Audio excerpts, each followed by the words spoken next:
¿Qué tal? Les damos la bienvenida a todos. En esta ocasión tenemos el tema tutela de los derechos humanos en el nuevo sistema acusatorio y contamos con la presencia a quien le agradecemos esta oportunidad de poder compartir sus conocimientos, al doctor José Luis Eloy Morales Brand. Él es doctor en Derecho Penal por la Universidad de Sevilla, España, maestro en Derecho Penal con mención cum laude por la Universidad Autónoma de Aguascalientes, maestro en Derechos Humanos, Estado de Derecho y Democracia en Iberoamérica, Universidad de Alcalá de Henares de Madrid, España. Ha publicado varios artículos, más de 25 libros, artículos de opinión y participa constantemente en foros relacionados con el derecho penal acusatorio. Es profesor investigador de la Universidad Autónoma de Aguascalientes y actualmente se desempeña como director del Departamento de Derecho de la misma universidad. Entonces, sin más, te damos el espacio y pues te agradecemos nuevamente, ¿no? Gracias Mauricio, gracias a todos y a todos, gracias por la invitación a la Universidad Autónoma de Baja California para estar en este foro, en esta serie de conferencias para compartir nuevas perspectivas o perspectivas actuales de lo que viene siendo el derecho.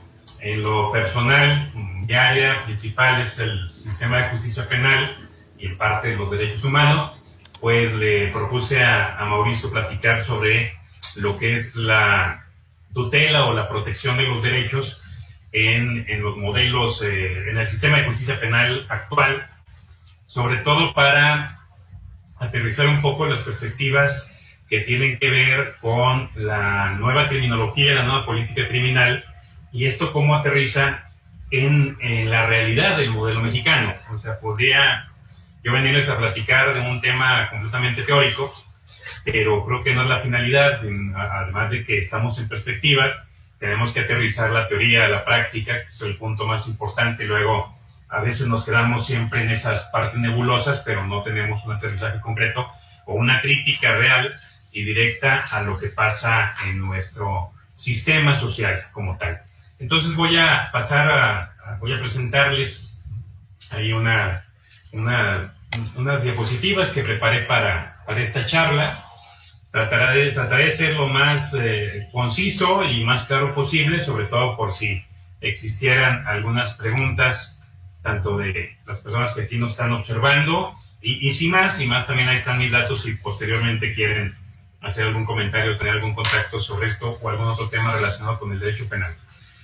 Primero, pues quiero empezar con algo que a muchas y a muchos de repente nos choca o nos genera un caos al momento de hablar de temas penales, y concretamente es el hecho de que hay que desaprender todo lo que tenemos aprendido, bien o mal aprendido, sobre el sistema de justicia penal. O sea, hay que empezar a aprender a desaprender, diría Paulo Freire.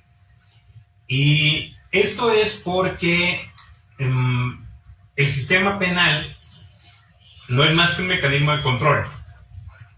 Es decir, por mucho que nos dijeran en preparatoria, en la sociedad, en las universidades, que el derecho es un mecanismo de reglas que trata de establecer normas de conducta para que la sociedad trabaje armónicamente y se logren fines comunes, a todo ese romanticismo de conceptos tendríamos que agregar el hecho de que es un mecanismo que trata de inducir conductas humanas, ¿no? Los controles sociales son mecanismos que tratan de inducir conformidad a un orden establecido. Depende quien tenga el control y depende el tipo de control, la finalidad. Si el fin romántico es el orden social y que todos estemos trabajando de la mano como hermanas y hermanos, ¿no? Pero la realidad es quién tiene ese poder de controlar a la sociedad, quién tiene los mecanismos, quién los aplica y cómo los aplica y para qué los aplica. Entonces, depende del modelo de control social que tengamos, el tipo de control que se va a aplicar para la finalidad concreta que estamos buscando. Dentro de esos controles tenemos varios controles sociales, que son los controles formales, los controles informales. Dentro de los formales estarían todos los que crea el Estado directamente para controlar, y los informales por exclusión, los que no están creados por el Estado. Y en esa conciencia, en esa perspectiva, el derecho es un mecanismo de control social. Por sí mismo, el derecho está creado para regular una violencia. Ese es uno de los temas interesantes. El ser humano es violento, y siendo violento necesita, bueno, no necesita, se combinó o se impuso, como ustedes lo quieran ver, mecanismos para regular esa violencia. Y la cuestión fue que esos mecanismos son violentos, así mismo. Es decir, la violencia es el poder que crea el derecho, pero a su vez es el poder que lo conserva. Así como alguien que mató generó que se creara el delito de homicidio legalmente para una sanción, en el momento en que se aplica y que el Estado tiene que meterse a mantener su orden jurídico, pues también ejerce una violencia estructural, entre comillas más racional y legitimada, porque tiene ciertos límites. Ahí es donde quiero que trabajemos. No es particularmente el derecho penal donde más se violentan los derechos humanos, pero sí donde más se observa, donde es más visible el asunto. Si ustedes se meten a analizar la cantidad de quejas que existen y procesos que hay de violaciones a derechos humanos en México, la mayoría están relacionados con temas de salud y educación. Y luego ya vendrán los temas de detención, privación de libertad, cuestiones penales.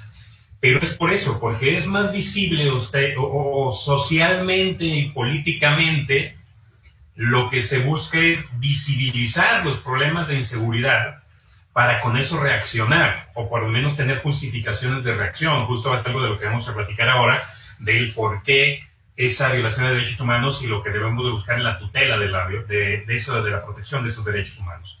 Entonces, partiendo de que el derecho es un mecanismo de control social que lo que trata de regular es violencia, de atender un problema real que es la violencia social, y que el derecho penal forma parte de esos mecanismos de control social formales del Estado, y que prácticamente es el último porque es el más violento de todos, es aquel que ataca en forma más grave, obviamente en forma legítima, más grave los derechos de las personas para tratar de mantener su orden jurídico.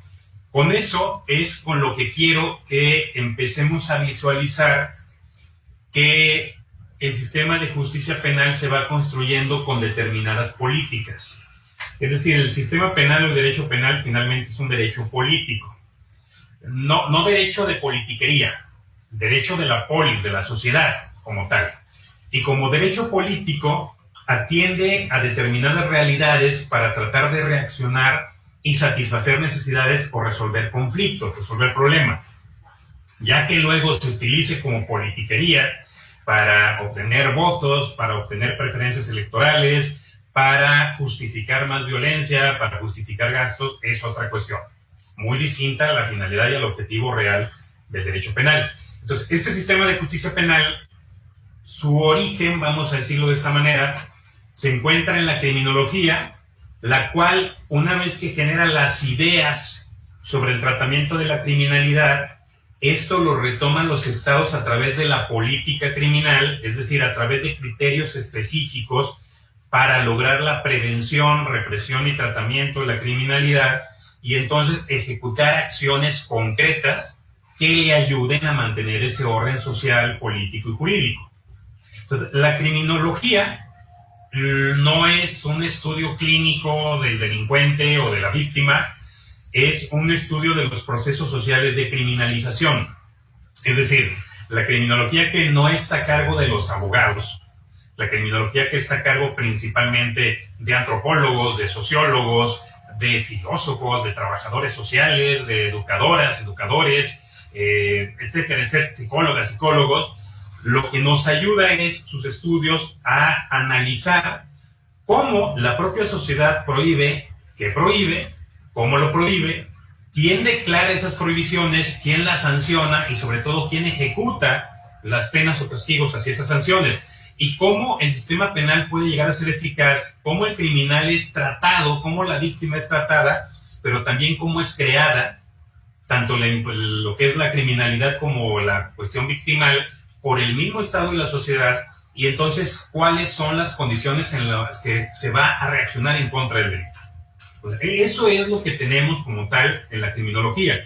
Estos estudios o estas tendencias sociales criminológicas, principalmente sociales, porque les digo, no es un fenómeno natural, ya no estamos en las épocas de los criminalistas del positivismo de hace siglos que decían que el delito era una entidad natural, entonces que el delincuente nacía, no tenía cura y para eso tendríamos que neutralizarlo desde antes, aunque socialmente mucho se vea todavía de esa manera. Estos criterios sociales que nos ayudan a rascar y ver qué está pasando en la realidad y por qué determinadas conductas son delictivas, por qué otras no, por qué hay etiquetas sobre este tipo, por qué a unos se les trata como delincuentes y a otros no, etcétera, etcétera, etcétera. Estas interacciones simbólicas que van construyendo la realidad, la retoma el Estado para generar sus políticas públicas. Y la política criminal es eso, es una política pública. Como decíamos, son los criterios concretos que el Estado utiliza para responder a esa realidad de criminalidad, pero que tristemente, y es lo que vamos a platicar el día de hoy, están más tendientes a responder al castigo y a la reacción de algo que ya ocurrió y no tanto a analizar el por qué previamente se dio esa circunstancia y si hay mejores maneras para tratar el previo antes de llegar al posterior castigo. En consecuencia, una política criminal verdaderamente democrática, entendiendo democrática como participativa y constructiva de las decisiones públicas y políticas de un Estado constitucional de derecho, son aquellas políticas criminales que trabajan para el respeto y para el respeto de los derechos humanos y los derechos fundamentales. Es decir, no significa que tenga que ser una política criminal de beneficio al autor de un hecho delictivo. No significa que tenga que premiarlo, porque luego también mucho se maneja eso, que los derechos humanos y el sistema penal y las garantías son para proteger delincuentes. No. Es un mecanismo que me permite, que me da la permisión de afectar los derechos de otra persona que afectó derechos de terceros, es decir, del imputado o la imputada, que afectó derechos victimales, pero siempre y cuando yo observe y cumpla con una serie de pasos y requisitos, es decir, garantice ciertos derechos para llegar a esa sanción o esa reacción. No está dirigido esta política criminal de derechos humanos o derechos fundamentales a los delincuentes, está dirigido a todas y todos los que estamos aquí, que primero, todas y todos los que estamos sentadas, escuchando, viendo esto, que estamos en esta sociedad, somos potenciales delincuentes. Nadie puede negarlo. Cualquiera puede estar en un supuesto, en un momento dado, de un hecho delictivo y cometerlo. Que tengan más autocontrol que otros por cuestiones educativas y necesidades satisfechas, que muchos no han tenido, es otra cosa. Pero también el hecho de que estamos expensas de otras personas, terceros, que difaman, que señalan, que inventan, o la propia autoridad que pretende violentar derechos sin ninguna justificación. Entonces, esto es una política criminal con base en derechos humanos y derechos fundamentales. Una política criminal que atiende a la protección o sobre todo a la concreción de la satisfacción de las necesidades. Los derechos humanos son simplemente eso, demandas de satisfacción de necesidades humanas, legítimas internacionalmente y legítimas estatalmente. La forma de satisfacer esas necesidades va a aterrizar en los estados con los mecanismos concretos que son las garantías específicas para satisfacer el hambre, la educación, la salud, la sociabilidad, el esparcimiento, etc. Y dentro de estas dinámicas están también esos derechos fundamentales que son los componentes básicos de un estado que retoma ese estado para poder fluir en esas cuestiones de protección, pero obviamente sin dejar a un lado lo que viene siendo esos principios generales sobre la dignidad humana que aterrizan en la satisfacción de las necesidades. Entonces, lo que tenemos que analizar hoy, o vamos a ver, es que el derecho penal no puede dejar esto a un lado. El derecho penal en la realidad, en la actualidad, tiene que tomar en cuenta estos criterios de aterrizaje, de protección de derechos humanos, para poder reaccionar en contra de la criminalidad, porque también ese es otro tema. El sistema de justicia penal está creado para reaccionar contra la criminalidad, no para que no se dé la criminalidad. Cuando la criminalidad se da, lo que me está fallando en su sistema previo, y no es exclusivamente el sistema de seguridad pública, que también todo se le quiere echar a los policías, no. Políticas criminales, como les dije, los políticos criminales van desde darle de comer a una persona. Entonces, todo eso, cuando no satisfacen necesidades, cuando no se satisfacen los derechos humanos, es cuando hay violación directa a los derechos humanos, genera criminalidad. Y entonces cuando tiene que entrar el sistema de justicia penal. Por eso el sistema de justicia penal debe atender y debe darse cuenta también cuando no se protegen adecuadamente esos derechos humanos, y por eso se dio la cuestión de criminalidad. Insisto, no para proteger ni ayudarle a alguien y afectar al otro, pero sí para establecer un equilibrio en la forma en que se va a reaccionar en contra de los derechos de la persona. ¿Qué tenemos aquí entonces?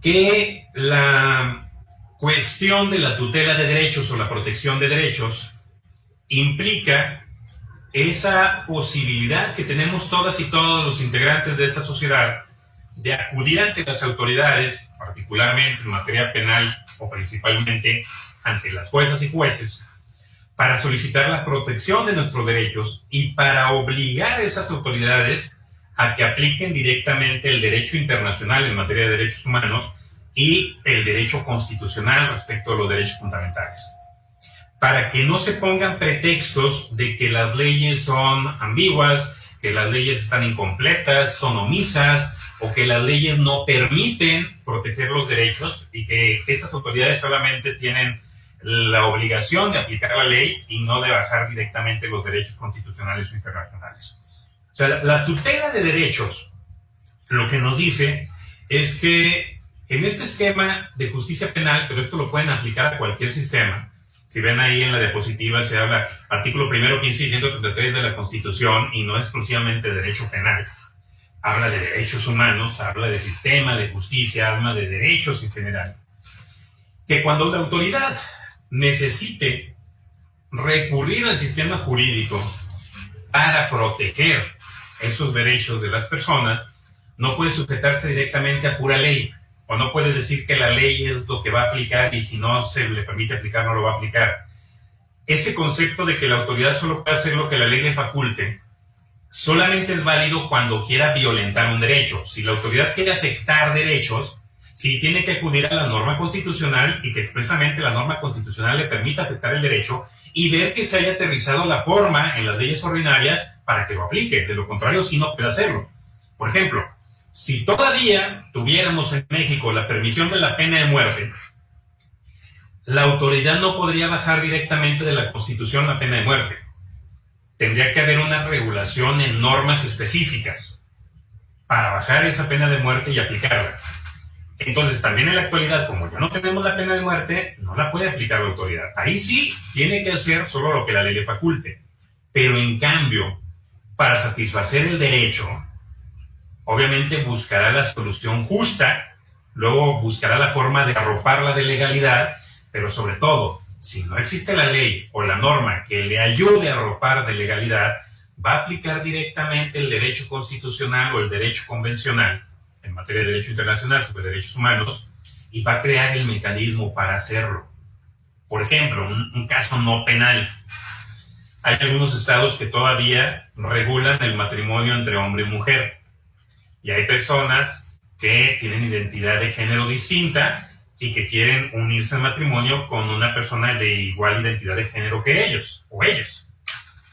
Y entonces el registro civil o directora o juez del registro civil te dice, no, pues no puedo porque mi código civil dice que nomás hombre o mujer, y como no reúnen eso, pues yo no puedo aplicar más que la ley. No tengo que esperar a que el amparo, la Constitución, a través de un juicio federal, me aplique para que me garanticen ese derecho.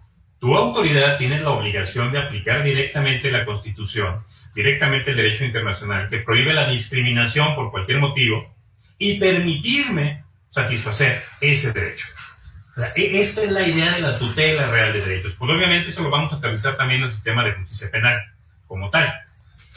¿Qué vemos en esta aplicación directa? Pues hablamos algo que posiblemente platicaron ya en otras sesiones o vienen siendo de otras materias, pero me interesa que lo retomemos sobre todo para aterrizar lo que viene siendo la realidad del sistema de justicia penal en la actualidad, que es la interpretación de los derechos a través de los criterios de bloque de constitucionalidad, interpretación conforme, principio pro homine, también llamado pro persona, y lo que son los criterios de normas duras y normas blandas en materia de derecho internacional, que aterriza completamente al conflicto que existe entre principios y reglas como tal.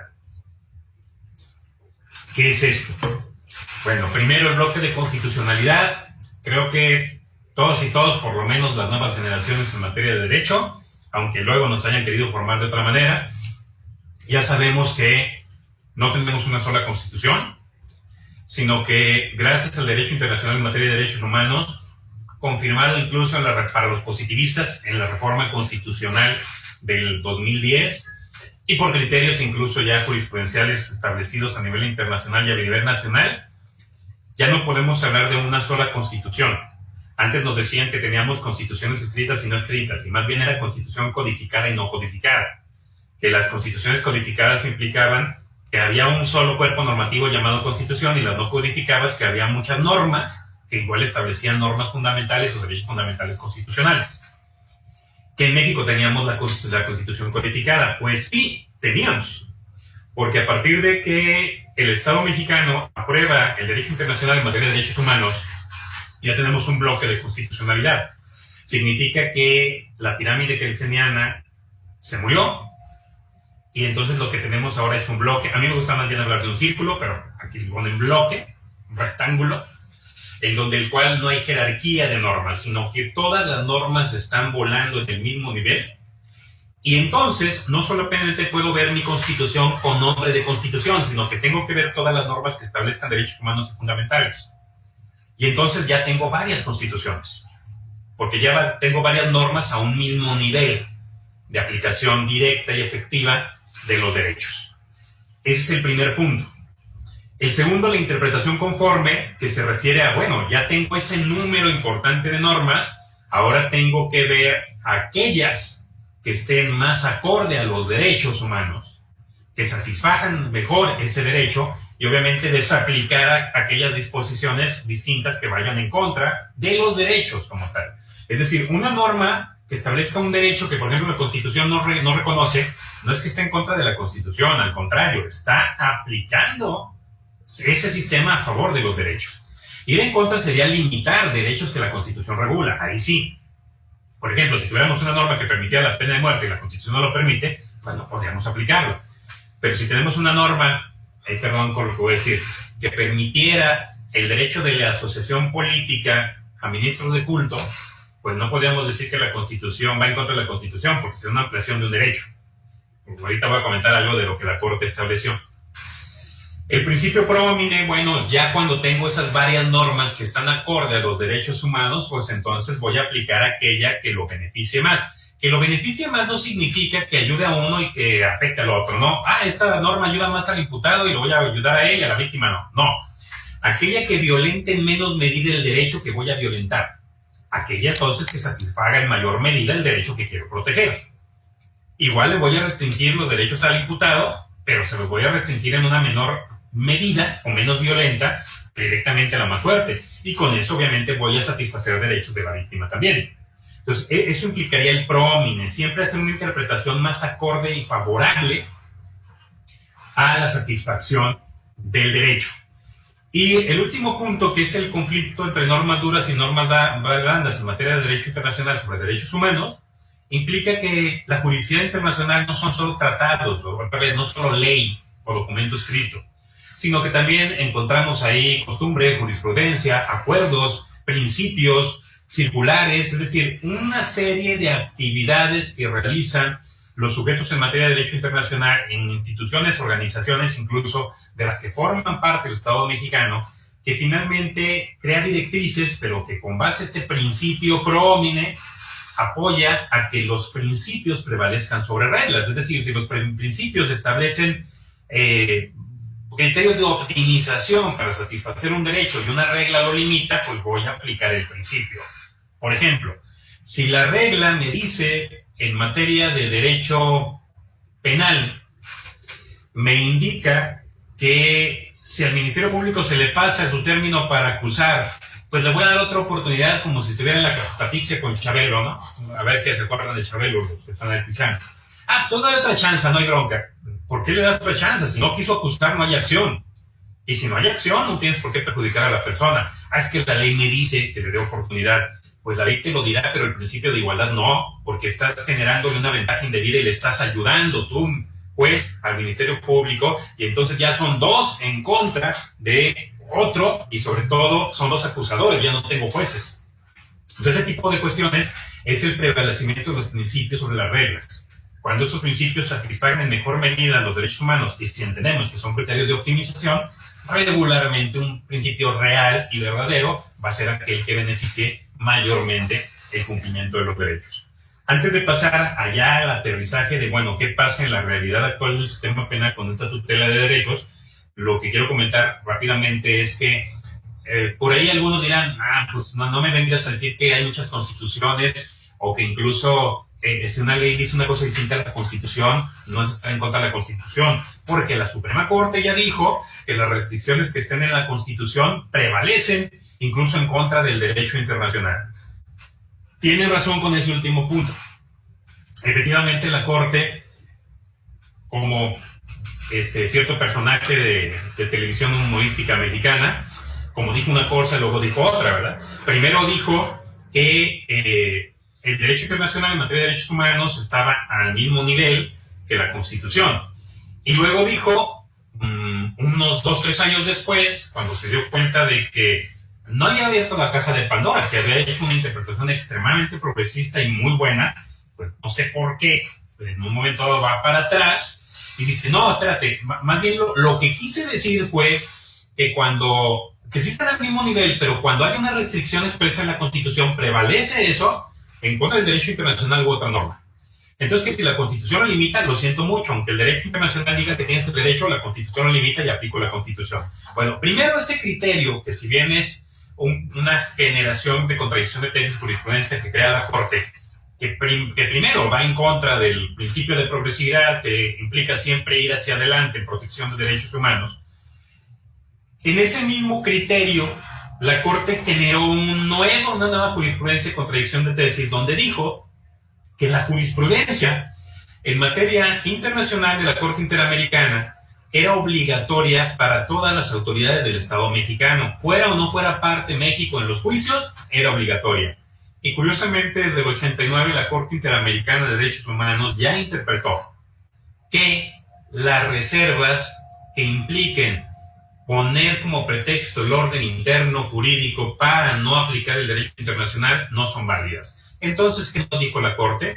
Que si bien la Constitución debe prevalecer en sus restricciones, pero como la jurisprudencia de la Corte Interamericana es obligatoria, la jurisprudencia de la Corte Interamericana dijo que eso no vale, entonces el derecho internacional y los principios siguen subsistiendo y no podemos permitir o establecer que las restricciones constitucionales se apliquen cuando el derecho internacional u otras normas garantizan en mejor medida el derecho humano o el derecho fundamental. Pues que quede claro esa parte. Y lo dijo la Corte, no lo dijo yo. En la misma sentencia, en la misma resolución, creó esos dos criterios y ahí están. El primero fue ese asunto de la restricción de la Constitución prevalece, y la siguiente tesis de jurisprudencia por contradicción fue, fíjense que la jurisprudencia de la Corte Interamericana es obligatoria para todos. Y la Corte Interamericana ya estableció esa jurisprudencia. Entonces, es inaplicable ese criterio que la Corte estableció. Ahora, vamos ahora sí a aterrizar esta cuestión en materia de tutela de derechos en la actualidad, en nuestro sistema de justicia penal. ¿Por qué? Porque dogmáticamente y doctrinariamente tenemos cosas muy bonitas. Hablamos del garantismo, hablamos de los derechos, del principio acusatorio, de que ya tenemos un sistema donde no se tortura, bla, bla, bla, bla, bla. Pero hay una cuestión muy sencilla. Para saber si una sociedad es liberadora o protectora de derechos, o en su caso ver si una sociedad es restrictiva u opresora, es muy fácil, hay que analizar su sistema penal. Entonces, entre más restricciones tengamos, menos libertades tenemos. Entre más restricción exista, es una sociedad más opresora y es una sociedad más esclavizante. Entonces es muy sencillo, vean sus códigos penales. No nomás una norma procesal, vean sus códigos penales, vean sus leyes, vean sus estadísticas, vean la forma en que actúan sus autoridades, y ahí se van a dar cuenta si tenemos una política criminal democrática que realmente tutele los derechos humanos de las personas en este sistema de justicia penal. Ahí es donde vamos a ver una realidad. ¿Cuál? La realidad que entre varias corrientes o ideas criminológicas hay una que impera, y no solamente en México muy fuerte, pero no solamente en México. en general a nivel mundial, que es la criminología de la intolerancia. ¿Qué podemos decir de esta criminología de la intolerancia? Bueno, que la política criminal se vuelve más criminal que política. Una frase que utiliza regularmente el doctor Carlos Daza al momento de exponer este tipo de temas. O sea, las acciones estatales son más criminales que realmente políticas a favor de la polis social, como tal. Wilfried Hasselman, en uno de sus textos, en sus estudios ya más importantes y de clásicos en materia de justicia, de sistema penal, o de derecho penal, establece, fíjense, desde hace ya varios años, establece que este tipo de criminologías o políticas criminales lo que buscan es combatir rápidamente los problemas difundidos por medios de comunicación. Es decir, ante el desarrollo de esas redes sociales y la fluidez de la comunicación, obviamente ya vemos en vivo y en directo cómo están cometiendo delitos. Entonces eso impacta socialmente. Y el Estado entonces atiende principalmente a resolver esos conflictos y dejar a un lado a los demás, porque son los que están en medio, son los que están generando impacto. La forma de reaccionar es expandir el derecho penal, el Big Bang. En vez de irlo restringiendo como se busca en materia de derechos humanos, como les dije hace un rato, que fuera la última opción, se va expandiendo, y no solamente se va expandiendo, prácticamente todas las conductas que puedan ser peligrosas se empiezan a volver penales. Vamos a comentar algo de eso más adelante. Se empiezan a eliminar los obstáculos dentro del proceso penal, es decir, el proceso penal que establezca derechos, garantías, formas de tratar esos derechos y garantías en forma válida, la autoridad los considera obstáculos. Y vean, cada que haya alguna reforma a favor de los derechos, se brinca y se dice que se están protegiendo delincuentes por la misma autoridad, y es la que está tratando de motivar reformas para regresar a los tiempos de la mano dura. Entonces, esta política, o más bien esta criminología de intolerancia, crea una política criminal de no progresividad, sino de retroceso, de ir hacia atrás con todo lo que favorezca a los involucrados, no solamente a los delincuentes, así mal tachados socialmente, a todos los involucrados, también a las víctimas, también a la propia sociedad inmersa en esos conflictos delictivos. No solamente se perjudica a los autores de los delitos cuando se restringen derechos, se perjudica a toda la sociedad, en el mismo contexto de víctimas o en el mismo contexto de futuras actuaciones arbitrarias en contra de esa sociedad. ¿Bajo qué trabaja? O más bien, ¿cuál es la fórmula, podemos decirlo así, de trabajo de esta criminología de la intolerancia? Problema, reacción, solución. Surge un evento, o se crea un evento, X. Tengo ese problema, y ese problema que sale de la normalidad, vean la palabra normalidad, dentro de la norma, dentro de la estructura.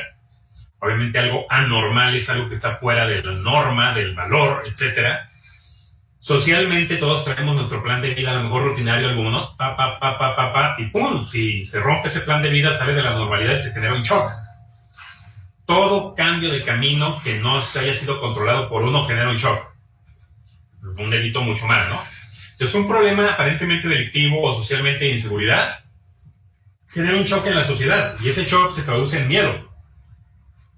El miedo de inmediato viene con odio, y el odio vendrá con ira o violencia. Entonces, cuando tengo el problema, tengo miedo o se genera miedo. Lo que necesita la autoridad para reaccionar, es decir, el pretexto de la problemática es lo que motiva la reacción, y es donde se propone la solución. Y regularmente la solución es aquello que le cause menos gasto de recursos económicos, sociales, humanos, materiales, etcétera, a una autoridad. Es decir, entre más fácil sea la solución, es la que voy a proponer. Pero para lograr que sea fácil la solución, regularmente necesito violentar derechos de los demás o restringirlos al máximo. Entonces, ese miedo, ese shock, va a disminuir los procesos de razonamiento. Y entonces el ser humano empieza a reaccionar sensorialmente o instintivamente, y lo que quiero es que me tranquilices. Yo quiero que me des paz y tranquilidad otra vez. Sea como sea. Si es quitándome los derechos, pero con eso vas a encerrar a los demás, enciérralos, pero quítame también los derechos, pero dame paz. Y es donde se basa esa criminología de la intolerancia. ¿Qué tenemos entonces en materia de derechos humanos con este sistema de justicia penal basado en el problema, reacción, solución? Tenemos 3 clases de personas. Tenemos los malos, tenemos los inocentes, tenemos los calculadores. Los malos son aquellos que cometen delitos de repente, y hay que separarlos. Los inocentes son los que no cometen delitos y están dentro de la línea social. Y los calculadores no solamente son los que dañan a otros, sino que incluso calculan el costo-beneficio de cómo reaccionar o cometer delitos. No estoy hablando que sea mi idea, es la idea de la criminología de la intolerancia, que es una criminología muy basada en el sistema económico, de que todo se mueve económicamente, ¿no? Entonces, a partir de eso, lo que voy a hacer es contar o tratar a personas de enemigos. Personas que sistemáticamente están cometiendo delitos y que me están generando problemas sociales graves y que en lugar de buscar los conflictos o el origen de esos problemas graves, que pueden ser la falta de satisfacción de necesidades regularmente, pues mejor voy a eliminar a ese grupo de enemigos y voy a reaccionar, pero voy a reaccionar eliminando el peligro. No reaccionar sobre la persona que comete una conducta, sino sobre el peligro que generan ese tipo de personas. Entonces, ¿qué hago? Creo delitos donde adelanto el castigo, es decir, el derecho penal garantista se basa en un resultado, se basa en que haya una exteriorización de conducta y produzca un cambio en el mundo exterior, se consume un hecho, haya un daño, pues, tengo una víctima real, identificable, claramente visible, y por eso un bien jurídico o derecho dañado. Pero este tipo de sistema penal de criminología e intolerancia en contra de derechos humanos, lo que busca es adelantar el castigo, es decir, no necesito que se realice la conducta, sino la pura posibilidad de que la realices por quien eres, adelante. Entonces regreso al tema del derecho penal de autor, te castigo por quien eres, no por lo que haces. Entonces, si te unes con 2 o más o 3 personas para a lo mejor cometer delitos, te castigo. Si traes objetos que son raros, te castigo. Si vas en actitud sospechosa, te castigo. Y entonces tenemos un género de gobierno que ve en cada persona un enemigo. Y eso no es nuevo, eso lo dijo Beccaria, antes por ahí de 1800, o antes de 1800, Dijo, ¿qué género de gobierno es aquel que ve en cada súbdito un enemigo? Pues lo mismo, ¿qué género de gobierno y Estado, político, sociedad es aquella que ve en cada compañero un delincuente? Y por eso trata de reaccionar antes por el peligro o el miedo que le provoca. Es decir, aquí no te castigo porque hagas conducta, te castigo porque naciste y estás aquí y por quién eres. Penas altas y desproporcionadas. Entre más te neutralices y no te puedo matar por los derechos humanos, pues mejor te encierro y te mato de esa manera. ¿Por qué? Porque finalmente encerrado a los 70 años no hay forma de que vuelas por lo menos afuera a delinquir y a cometer delitos y afectar personas. Te neutralizo de esa manera. Y entonces empiezo a limitar también determinados derechos procesales. El debido proceso empieza a desaparecer para ciertas clases de delincuencia, el debido proceso no existe en otros lados y las garantías se interpretan de tal manera que no tengas garantías. Recuerden que las garantías son los mecanismos concretos que tenemos para proteger y satisfacer nuestros derechos frente a particulares, frente al Estado y para que nos hagan valer estos derechos. El proceso es uno de esos. Si me vas a privar de la libertad, por lo menos demuéstrame el proceso que cometí un hecho delictivo y que por eso es justificante privarme de la libertad. Otras cuestiones de criminología de la intolerancia, estas muy ad hoc al modelo principalmente estadounidense, que luego se trataron de implementar, bueno, se han implementado, no se trataron de implementar, se han implementado en México, pues sobre todo empezaron en la Ciudad de México, cuando era todavía Distrito Federal, y han permeado a otros estados. Las leyes del tercer golpe, con los 3 strikes, como en el béisbol, al tercer strike estás fuera, es decir, lo que se busca es que los delincuentes habituales reciban la sanción más alta, si se puede la pena de muerte mejor, para que tenerlos fuera. Primer, segundo delito, la pena alta para estar afuera. Ley y orden, que hasta tenemos luego series de televisión para irnos sugestionando con el concepto y controlar, o sea, mecanismos de control social informales, televisión y controlar al ser humano hacia allá. inflexibilidad y rigor, todo el peso de la ley, humanos disciplinados a la ley, y si no se disciplinan a la ley, vamos a castigarlos severamente si quebrantan esas normas. No va a haber beneficios ni opciones. Aquí no va a haber ni ley de gracia ni la ley a seca. Va a ser la ley dura, y es dura porque es la ley. Luego, la política de las ventanas rotas. Hace poquito estuvieron mandando, hace poco estoy hablando, hace como un año, en tiempos de Navidad, si mal no recuerdo, una presentación en PowerPoint basada en las políticas de las ventanas rotas, como si fuera algo muy bonito para que la sociedad estuviera cohesionada. Cuando la política de las ventanas rotas es una política criminal que lo que busca es que cualquier cosa se castigue como hecho delictivo y grave. ¿Cuál es la alegoría o por qué se le llama así? Dicen los estadounidenses que crearon la dinámica. Si ustedes tienen un edificio con ventanas y establecen como tal el hecho de que alguien rompe una ventana, si no hace nada en ese momento para reparar esa ventana y contra la persona que hizo el rompimiento de la ventana, al día siguiente va a haber otra ventana rota, al siguiente otra, hasta que en menos de 30 días voy a tener todo el edificio con las ventanas rotas. Y lo equiparan a la sociedad. Si no reacciona la primera vez en contra de esa persona, va a haber otros o ese mismo que termine destruyendo la sociedad. Entonces, cualquier disturbio, por eso allá incluso infracciones de tránsito policiales se pueden volver delictivas. Cualquier disturbio se considera una desviación. Y considerándose una desviación, el derecho penal tiene que atacarlo, porque deja de ser funcional el Estado. Entonces es muy riesgoso porque cualquier circunstancia que se considere en contra de la sociedad provoque que se reaccione penalmente. O sea, ese es el tema de las políticas como tal de las ventanas rotas. La cero tolerancia, también tolerancia cero, que lo han escuchado, ¿no? Pues esa parte también va de la mano. Vamos a tratar de censurar y excluir a todos aquellos que no se sometan a las dinámicas sociales. Entonces, cualquier circunstancia que permita o busque una desviación de la norma social, vamos a reaccionar con medidas punitivas drásticas y sobre todo con medidas preventivas que intimiden a esa sociedad. No va a haber flexibilidad, ya dijimos.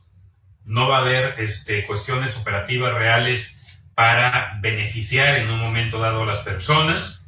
En cualquier momento no voy a atender o buscar, vamos a decir, los orígenes del delito, sino que lo que me interesa es enfocarme a ti como persona, y si no te disciplinas, independientemente de que no tengas satisfechas tus necesidades y que yo no haga nada para eso, te voy a atacar, porque no voy a ser tolerante contigo. No tolero tu pobreza, no tolero tu falta de derechos, y tampoco tolero que me los exijas, y por eso reacciono en tu contra. Concluimos con esto. ¿Hacia dónde vamos en México?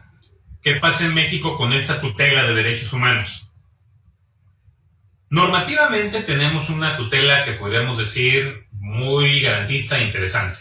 Tenemos sí un lado A y un lado B, en la propia Constitución y en el derecho internacional. La mayoría de la tendencia o características, por lo menos normativas, son aquellas que buscan la maximización de los derechos, es decir, la mayor protección posible frente al menor malestar o restricción posible. Normativamente hemos tenido unos cambios interesantes de esa forma constitucional en leyes que tratan de establecer una serie de pasos o derechos importantes basados en la protección de los derechos humanos y los derechos fundamentales. El problema es que en cuestión operativa es completamente distinto. En la diapositiva utilicé una serie de imágenes de un capítulo de Los Simpson, que es el capítulo 20 de la temporada 2021, acuérdense, 20 de la temporada 21 de Los Simpson, que lo tradujeron como Vigilancia con Amor. Es una referencia a la novela 1984 de Orwell, pero en la actualidad. Y cómo el sistema de reacción genera con un problema creado por la propia sociedad y con una limitación máxima y vigilancia total de la sociedad para protegerlos de los enemigos y para garantizar los derechos. Eso es lo que estamos viviendo actualmente en México y es lo que tenemos operativamente en los sistemas policiales, en los sistemas de procuración y administración de justicia, en regla general, con sus honrosas excepciones, pero sobre todo en los sistemas ejecutivo y normativo o legislativo que tratan de generar este tipo de políticas operativamente. Cada vez incrementan más las cantidades de formas en que la persona no puede ejercer derechos en lugar de ejercerlos con el pretexto de la inseguridad y bajo la perspectiva de que es la mejor forma de garantizarles sus derechos. Es decir, nuestro sistema jurídico en materia de tutela de derechos en México lo que nos está dando a escoger es nuestras propias cadenas. O sea, está generando un concepto de libertad, de la libertad es la decisión propia para elegir nuestras cadenas. Y si eso es lo que queremos en un sistema jurídico, pues discúlpenme, pero nos estamos cocinando al fuego lento y va a llegar un momento en el cual no vamos a poder brincar de la cacerola con agua hirviendo porque fuimos permitiendo poco a poco esa violencia. Entre más violencia permitamos, social y estatal, finalmente la violencia va a ser el mecanismo específico para que la sociedad funcione sometida a un régimen marcado o tachado supuestamente de protección de derechos, pero que realmente regula una restricción máxima a los derechos. Con esto yo concluyo. Bueno, les dejo ahí una frase. Empecé con Paulo Freire y termino con Paulo Freire, un pedagogo brasileño que les recomiendo lean. El tema o la idea de la realidad no es así, sino que la realidad se construye y pues a nosotros nos toca decidir si nos ajustamos a esa realidad o si la cambiamos, si la modificamos y evolucionamos. También hay una imagen de V de venganza, ¿no? De que las ideas son una prueba de balas. Recuerden que las ideas siempre trascienden y siempre ayudan a modificar nuevas formas o viejas formas de ver las relaciones sociales. Entonces creo que ese ciclo de conferencias es para eso, para ver nuevas formas de entender el derecho y nuevas maneras de aplicar el derecho. Muchas gracias a todas y a todos. Con esto yo concluyo y estoy a su disposición. Si alguien tuviera algún comentario, alguna pregunta, estoy a la orden. Muchas gracias. Gracias, Mauricio. Gracias a la Universidad Autónoma de Baja California por la invitación.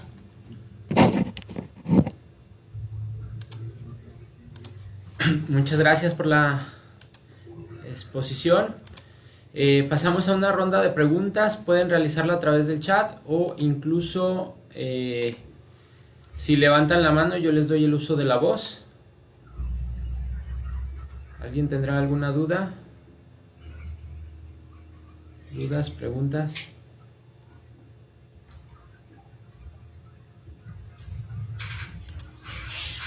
¿Existen preguntas?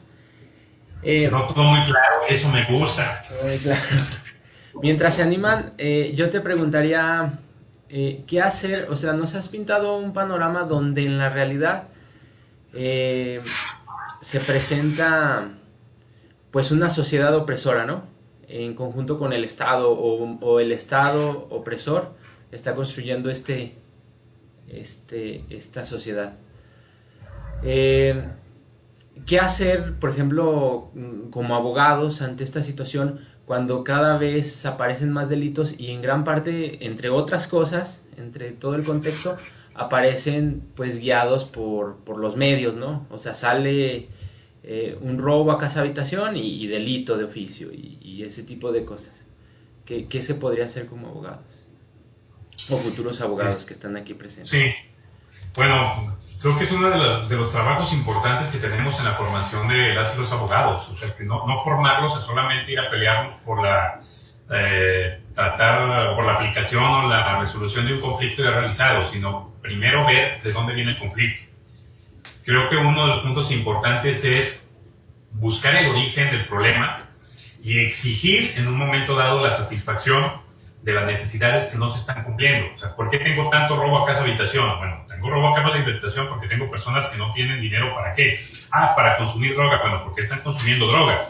cuál es el problema del abandono de esas personas que están consumiendo drogas. Entonces, no solamente meternos a defender a la persona afectada como víctima, claro que hay que hacerlo, o al autor del hecho, también hay que hacerlo, sino también establecer estrategias jurídicas de colectivas, o grupales incluso, o individuales, de exigencia como tal al Estado. Es decir, procedimientos jurídicos contra omisiones legislativas, procedimientos jurídicos contra omisiones del Poder Ejecutivo, contra omisiones de políticas criminales, contra omisiones de políticas públicas de satisfacción de necesidades. Creo que ese es el punto importante. No estamos, más bien, dejamos a un lado que el Estado es garante, y como garante tiene que hacer todo lo posible para satisfacer las necesidades humanas. Y cuando no lo hace, entonces se convierte en coautor de ese tipo de hechos. Entonces, ¿por qué no ir también de esa manera? ¿Por qué no exigirle al Estado, por ejemplo, cuando se violenta un derecho, que en lugar de estar buscando la prisión preventiva oficiosa porque la sociedad a través de los medios de comunicación se lo exige, y a veces el mismo Estado utiliza los medios de comunicación para ello, ¿no? Es lo que decía hace un momento, que los primeros que dijeron que el sistema de justicia penal acusatoria no funcionaba fue el propio Estado. Los mismos que lo crearon dijeron que no funcionaba, con la finalidad de decirle a la sociedad, mira, ya cumplí el derecho internacional, pero tú dime que no y me regreso. Y pues he hecho un lado al derecho internacional. Creo que la persona ahí es que el Estado tiene que responder también por ese hecho. Así como tiene que responder buscando el castigo o el proceso de la persona, o la solución del conflicto directamente, tiene que responder también hacia la persona y hacia la sociedad misma. Si tengo a alguien que está afectando, ¿por qué está afectando? Y además yo tengo que reparar y integrar y proteger a la víctima y proteger a esa sociedad. Creo que ahí es donde debemos separarnos un mucho, no un poco, un mucho, del tradicional abogado que se forme para litigar, es decir, para pelearse con otros particulares por aplicación de la ley una vez que tiene el problema, y formarse a prever los problemas y exigir previamente las condiciones para que no se den esos problemas, y en caso si se dan los problemas, no solamente irse contra el particular, sino también ir a exigir al Estado el nivel de responsabilidad que tiene por no haber cumplido con esas necesidades que han provocado o provocan en un momento dado los hechos delictivos. Y pues es una realidad. Obviamente, entre más sociedad seamos, entre más personas sean, obviamente las necesidades se incrementan y los satisfactores tienen que incrementarse, no tienen que disminuirse. Pero pues forma parte de eso. Si no le exigimos al Estado el cumplimiento de sus actividades u obligaciones, va a seguir el Estado descargando todo su incumplimiento en los pobres de abajo. Pobres no digo en cuestión económica, sino los olvidados en derechos, que puede ser cualquiera de nosotros. Descargar en ellos toda su falta de actividad para distraer en ellos el incumplimiento de sus actividades. Sería lo que te podría comentar, Mauricio. Sí, muchas gracias. No sé si ustedes tengan alguna duda, algún comentario que puedan externar a través del chat o de forma oral.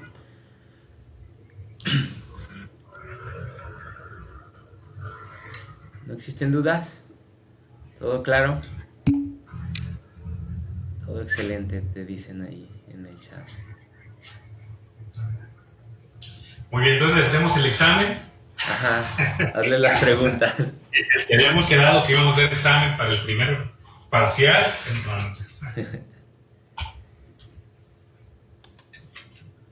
Bueno, no, parece que no hay dudas. Qué bueno que quedó claro y listo.